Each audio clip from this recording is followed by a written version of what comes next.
friends. I'm Amy Morgan, the feature writer for the Marriage Initiative, and I'm delighted to welcome Linda and Wayne Slade today.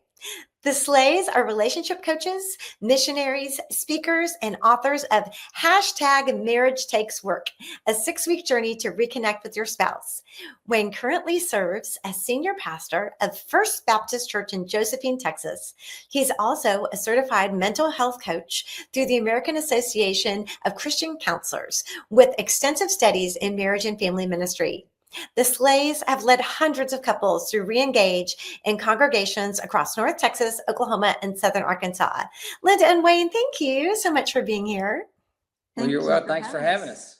Oh, well, tell us about Josephine. How did you become the pastor in this small but growing little town? Well, my son lives out here. One of our children lives out here, and about a year and a half ago, I guess it's probably now 2 years now. They had lost their pastor, and he asked me if could I come preach sometime, and I went, yeah, sure. So I came out and preached some, supplied, and then they were looking for a pastor, and it just happened that it all worked out, and so we've been here about a year and 2-3 months now. Yeah, as pastor. So it's my first time to ever be a senior pastor. I've been youth pastor and everything else on staff except senior pastor. So that's how we got. And it's just a little town. We actually did a survey last year at Easter, and within a 4-mile radius of our church, there are 6,000 houses with 25 to 45-year-olds living in them. So it's just houses. And we've got 2 gas stations and a Dollar General. It's all we got out here. But we're 15, 20 minutes from different towns around. So it's just a real growing community with a lot of young couples, and it's got a rich heritage. The church is 135 years old, and so yeah, that's us. That's where we are. Well, and even though you're new to Josephine, you are not new to pastoring. That's something that you've been doing for quite some time. Tell us about your journey. Well, I started out when I was 17. My dad was pastor of a church in Wichita Falls, and I surrendered to the ministry there. And a few months later, as a senior in high school, I became the music director at a little church in Burke Burnett. And then from there, I came to Dallas to go to Dallas Baptist and started serving church there. And I've been doing it ever since I was 17. And we've actually lived in. We always come back to this area, but we've lived in Arkansas, Oklahoma, Louisiana, and Texas. And we've just enjoyed it all. I was a youth pastor for about 25 years. Then I started working with adults, working with parents of teens. Then I started doing pastoral care at Lake Point Church in Rockwall, where I was also doing all the premarital counseling and marriage counseling. And so it just kind of came about naturally. And then when we went to the Avenue Church, well, I actually went to Little Rock, to a church there, church at Rock Creek, and I was children's pastor there for 4 years. Oh, wow. And came back to the Avenue Church in Waxahachie, where I was a family pastor, and that's where we got into marriage ministry, is because we didn't really have anything for marriage ministry there. We had Celebrate Recovery, a really good Celebrate Recovery there, but we didn't have anything for marriages. And so we went to a little one-night conference at Watermark and heard about Reengage, and Lynn and I kind of got excited about it and came home and recruited 5 or 6 couples and took them through it in the summer, and then we kicked it off in the fall. And we had 65 couples the first time we did it, which was incredible. But over the time, with our leaders, we probably had, through those 7 years, we probably had about, I would say probably 10, 15 or so leader couples. And we saw over 500 couples go through Reengage with all those couples in that 7 years. And it's still going on there today. So that's kind of our journey. Well, I love that. And when we talked before, you mentioned how Linda has always been by your side, no matter what it is at the church. She always pitches in. Back when you were taking kids to summer camp, she was doing Bible studies with the girls. And but now that you're doing marriage ministry, that's really been kind of your sweet spot. Linda, can you share a little bit about where you fit in? Well, yeah, like you said, the whole time that Wayne's been in ministry, I've always felt called to the ministry too, myself. And I have loved being a part of the ministry, no matter what phase that he has been in, whether it's been youth or marriage ministry or whatever. But I think marriage ministry ministry is really my niche.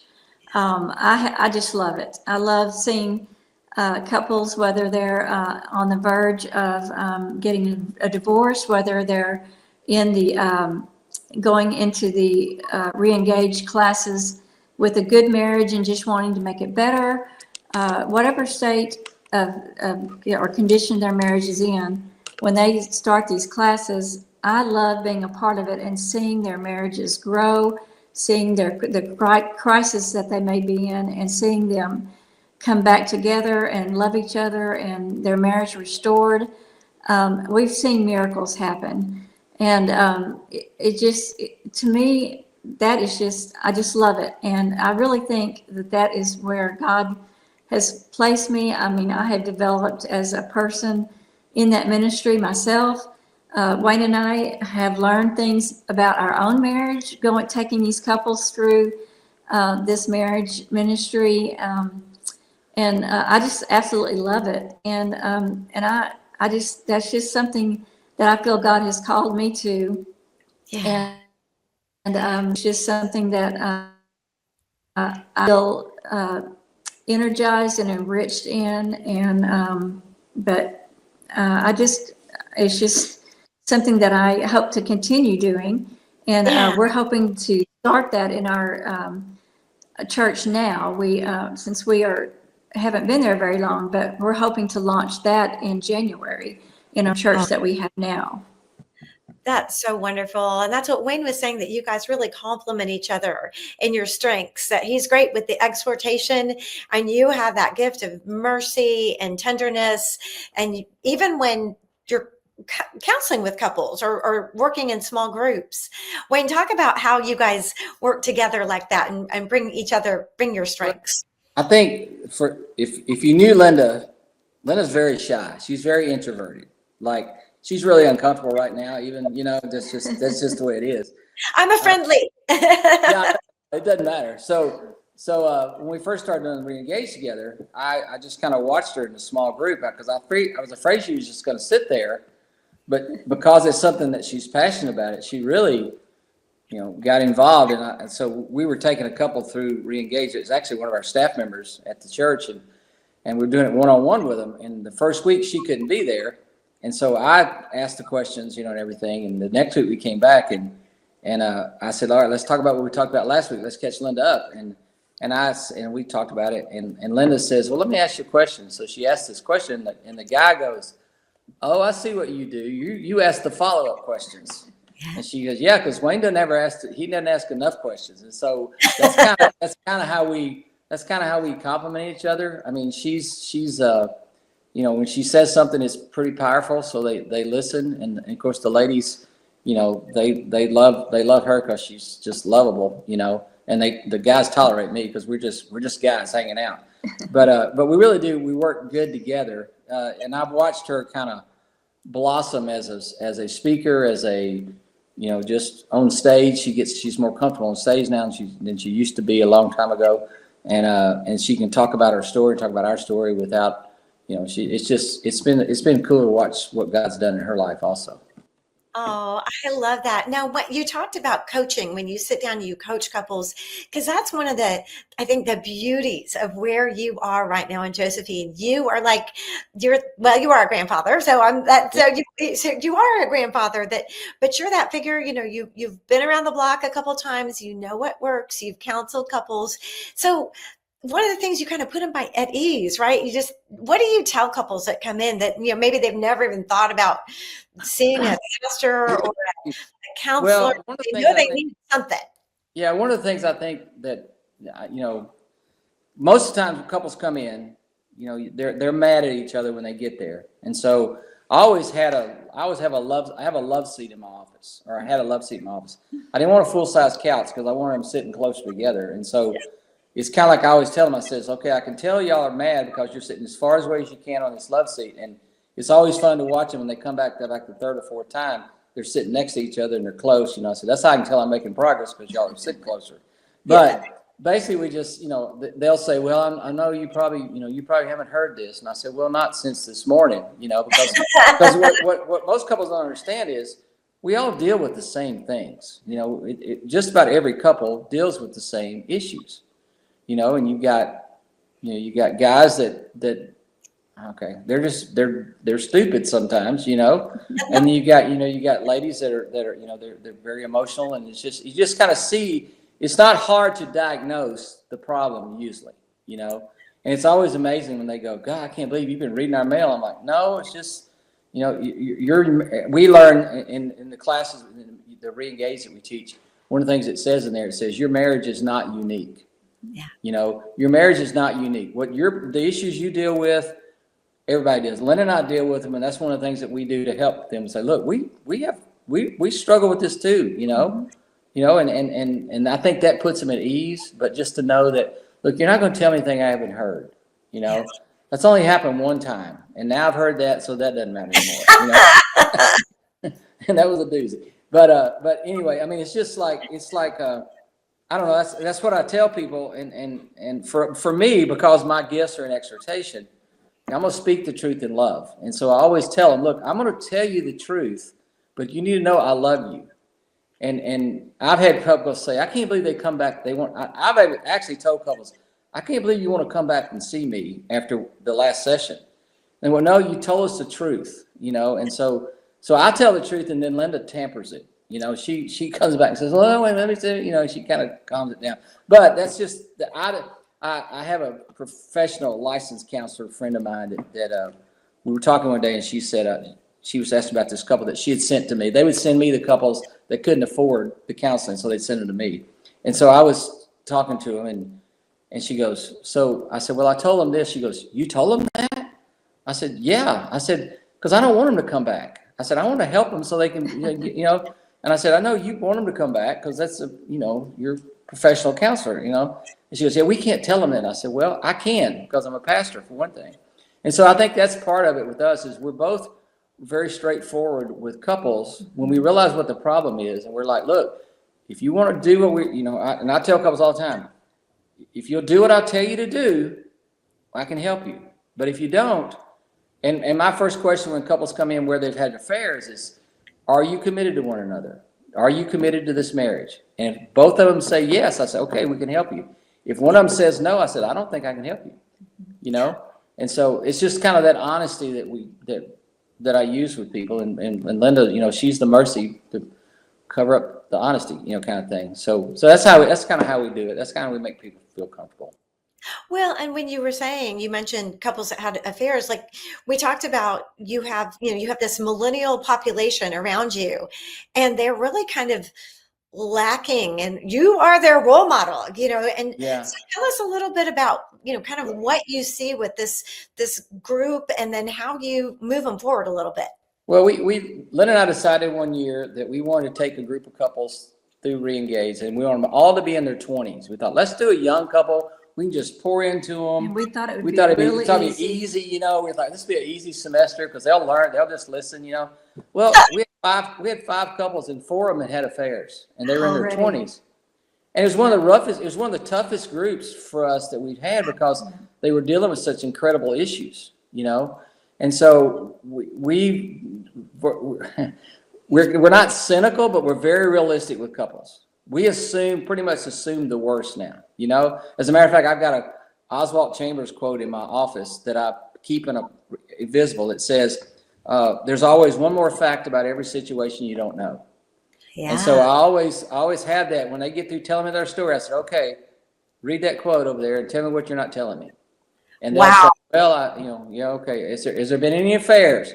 Well, yeah. And I'm like, okay, you left that out. That's a big thing, And so I think that's part of it. But with these younger couples, I feel like they just, our generation didn't do a great job, raising this next generation as far as just giving them the stability in marriage and divorce rate and all that stuff.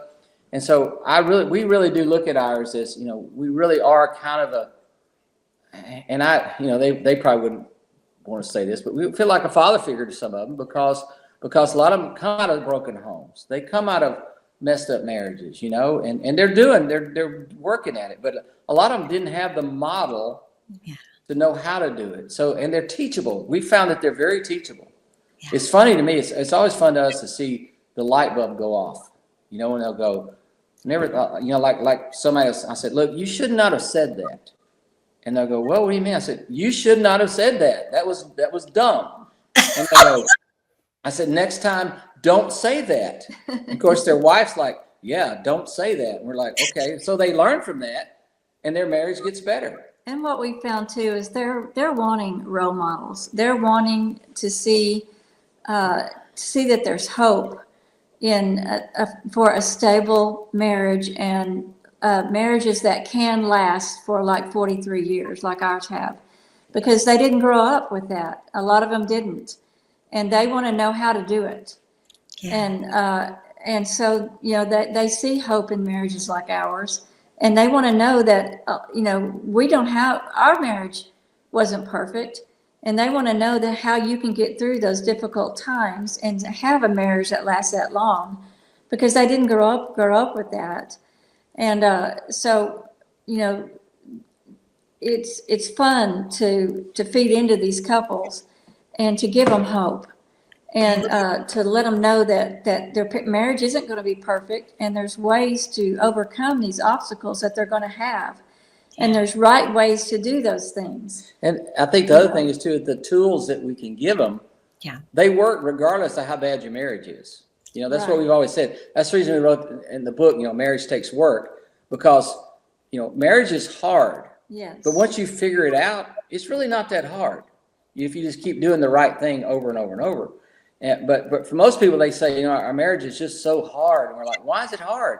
It's hard because you're making bad choices. It's hard because you're not loving your wife the way Christ loves you. It's hard because you refuse to submit to your husband every wish, but you to his leadership. So it's always like I say, it's easy to spot when you're on this side. When you're dealing with a couple, you just kind of go, okay, well, we know, okay, here's what the issue is, and so we'll kind of drill down on that. And that's what I'm saying. That's when it's good to see the light bulbs come on, go on. Yeah. Well, I'm so glad that you mentioned your book. I have it right here. You generously sent me a copy. And I love, during the pandemic, not only did you take time to earn your mental health coaching certification, you and Linda kind of put this together. You've been doing a blog, the hashtag Marriage Takes Work. And then you pulled that together into this reconnection guide. And I like what you said. You said you wrote this for guys that they could read it in the, while they're sitting on the throne. Yeah, I did. You don't like me to say that. I like it because, if I can understand, I tell that to my Bible study ladies too. Look, take it in the bathroom. You could read it. It's 2 pages. It's not long, and it's easy. It's simple, Yeah. Well, talk to us about it. What's in this book? Well, that book came out of years ago. I don't even know. I started, like when I was a family pastor, I started just putting because I realized people don't know basic stuff, And so I started with another hashtag called Teach Them to Be Like Him. And I'd put a parenting quote on there, and people would always respond to it. And every once in a while I'd put a marriage one, and they would just go crazy or whatever. And so it was hashtag Teach Them to Be Like Him. Then I started teaching Marriage Takes Work. And so every day on social media, on Facebook and Instagram, I would put a post, just a simple 2-line something about marriage takes work. So a friend of mine I was telling one day, I said, he goes, man, you really need to write a book. And I was like, I've never written a book. He goes, well, how now people write books like this? They'll pull their stuff off and they'll do it. And I was like, so he brought it to me one day. He pulled them all off. He found them, printed them out for me. Yeah. So we had all my Marriage Takes Work, all my Teaching to Be Like Him. And so we started going, okay, how can we do this? And so it was going to be, we were going to write a book a long time ago. And we sound like we write books all the time. But because Linda has dealt with depression and migraines for a long time, since we've been married pretty much. And we were going to write a book called Beauty and the Beast, but that title was already taken. Because it was like the beast was this depression, this migraines, but the beauty was the way we were working through it as a team. And so we started looking at that and going, we're going to write a book. The more we looked at it, we're like, the books, that's not going to be as easy, and it's not going to be as, I don't think, as interesting as. And then we started looking at, okay, So we were actually driving to a mission trip in South Dakota because we always like to drive because we like to spend time together. So we were driving from Waxahachie to South Dakota, and she had all of them printed out. And so we just started going through them and said, okay, let's start categorizing these things into what we say, six. We said 6 weeks because it takes 6 weeks to form a habit. So let's go 6 weeks. So we started just okay. Let's start categorizing. So she'd read them out, and we go, that goes in this. And so we did that on that trip. And then we came home, and then we like, okay, what are we going to do now? So then it came home, and then the pandemic hit. We're like, okay, let's, because I was talking to writers going, how do you do this? They just write a little bit every day. So I get up in the morning, I write a little bit. And so I take one of those things and just expand on it. And I kind of have a scripture in mind, but I wasn't sure. I told Lynn, I said, I need you to go back and do the scriptures. You need to go back and add scripture to this. So she did that. And so that's how the book came about. It went from being a full-fledged book to a 6-week devotional guide, which starts people with who are they in Christ. And then the next chapter talks about who am I? Like you've got to deal with your own issues before you can deal with anything else. And then I think it goes to I haven't looked at it in a while. It goes to communication, then it goes to conflict, and then it goes to, what is it, sex? Or is that, I think intimacy or something like that. And then the last week on what's next, where we talk to them about setting goals and dreamstorming with, what do you want to do in 5 years? What do you do? So that's really where it came out of. And we said we want it to be simple, we want it to be short, but I also wanted to be a resource guide for like pastors that they can just give the book to a couple and say, go through this, and then let's talk about it. So that's kind of what it is. It's like I say, it's not a deep theological book. It's practical, but it's biblical. And it also has, at the end of each chapter, it has date nights. Yeah. For the couples to do suggestions so that they can have time to talk about what they learned during the week, and for them to spend time together, just to, to keep their marriage, keep their marriage alive. And we had a couple talk at the end of every week. We put out questions. We wrote questions out to talk about what they talked about. Because every day you read the devotional, and then there's an action point. Yeah. So it'll like say today, tell your wife you're sorry for whatever, and then it's like pray this prayer, read this scripture. Yeah. So at the end of the week, it's like, okay, this week you talked about forgiveness. That's one of the weeks is forgiveness. So you talked about forgiveness. So here's some questions to discuss with your spouse. So that's what it is. So you go on this date and you talk about it's kind of a guided date night. Yeah, it's just kind of a guided date night. Yeah. Yeah. Tell us about one of the dates. Oh gosh. One of them is to the date nights don't have to be expensive, and so there's a couple of suggestions, and one of them is to just simply go on a walk, and we suggest they hold hands and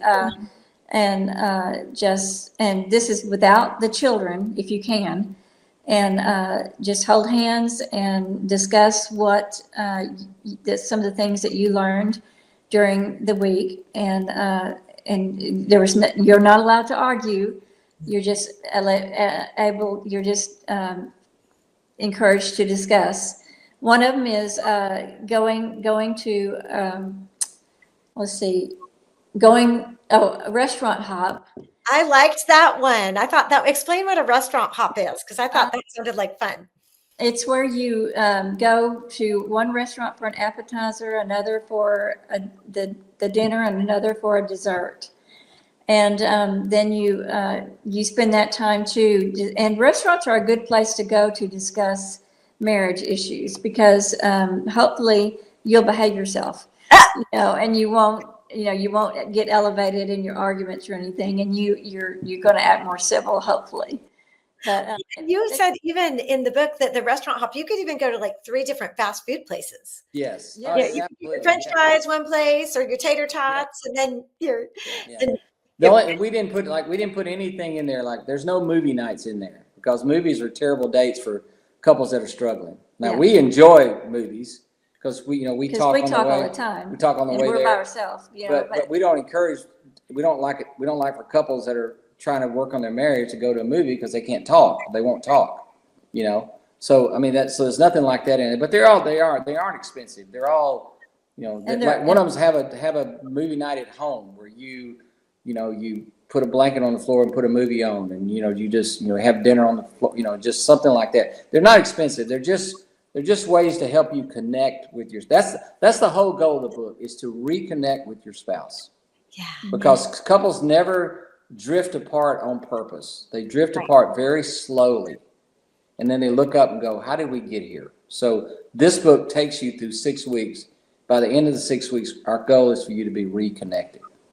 And you also inspire hope because you had some quotes in there, kind of little best practices from couples that have been married at least 30 years. Yeah, and these couples are all couples that we've always we were pretty particular about the couples we asked, because we all like these couples' marriages. Like, we didn't ask anybody, So one of the couples in Louisiana is a pastor friend of mine. Him and his wife he's retired now. He's 80.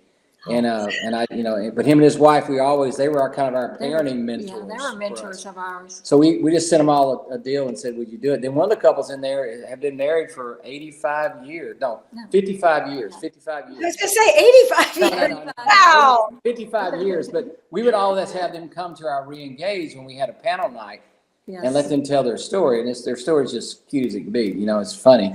But they've been married, and so we asked them, "Hey, what would you tell young couples?" And one of those is one of my really good friends but they've been married as long as we have. And, he's the one that said, do the dishes, and her response was, marry somebody that makes you laugh. That was what their words. And we know them, and that's what they do. That's just them. That's them. And their marriages, it works. Yeah. It's great. Yeah. So those quotes are about people that we look up to and go, these couples' marriages are, we think they're good. I love that. Well, you mentioned the missionary trip that you were going to, and then you're now in not this last, but in this next season of life as empty nesters, you are doing some mission trips. Tell us real quick where all you've been and what you've been doing these last few minutes. Well, we've been all over the place. We did we do a marriage conference in Ghana? I don't remember if we did or not. We went to Ghana. I've done some marriage and family things over there. She went with me one time. I think we did a thing together. That's right. That's kind of before we kind of got into it. We've been to Honduras. We've been to Guatemala, El Salvador. We just did one last fall or last spring, whatever it was, for missionaries in El Salvador. A friend of ours is a mission organization. We went over there and did a marriage class for them. But we went to Honduras, a church that our former church, work with, and we helped them start Reengage. We took them through, because Reengage, the books come in Spanish, and so we got them some books, and so we helped them do that. But and then we've done Zoom couples, friends of ours from other parts of the country, where we'll just say, "Hey, we'll take you through it if you'll do it with us." And so we've seen some really cool things happen there too. But that's really our goal now. Anytime we go on a mission trip, for us, is to go and do marriage. Is kind of what we try to do. And so, it's like we were supposed to have gone somewhere last year, and it didn't work out because I moved, and so it didn't work out. We were supposed to go to Peru and do one there, but it didn't work out yet. But it still might. But anyway, we go wherever we're asked. We'll go. That's kind of what we do. We're doing a marriage conference in February down in Houston, and just somebody called and said, "Yeah, can you do it?" Well, yeah, sure, we'll do it. Because so we can do that now. We're empty nesters, and we're just.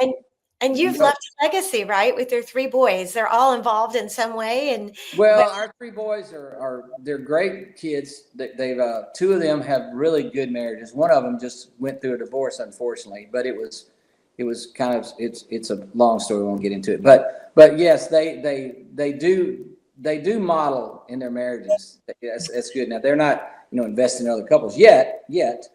But they've given us 9 grandkids, and that's all we really care about, really.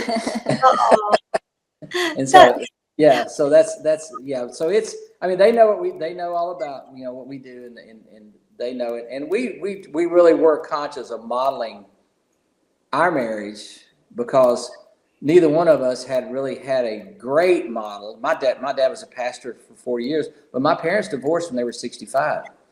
And it was kind of a whoa, and that was kind of a wake up call for us to go, look, let's don't let this happen to us. And that's kind of when we changed our perspective and what we did.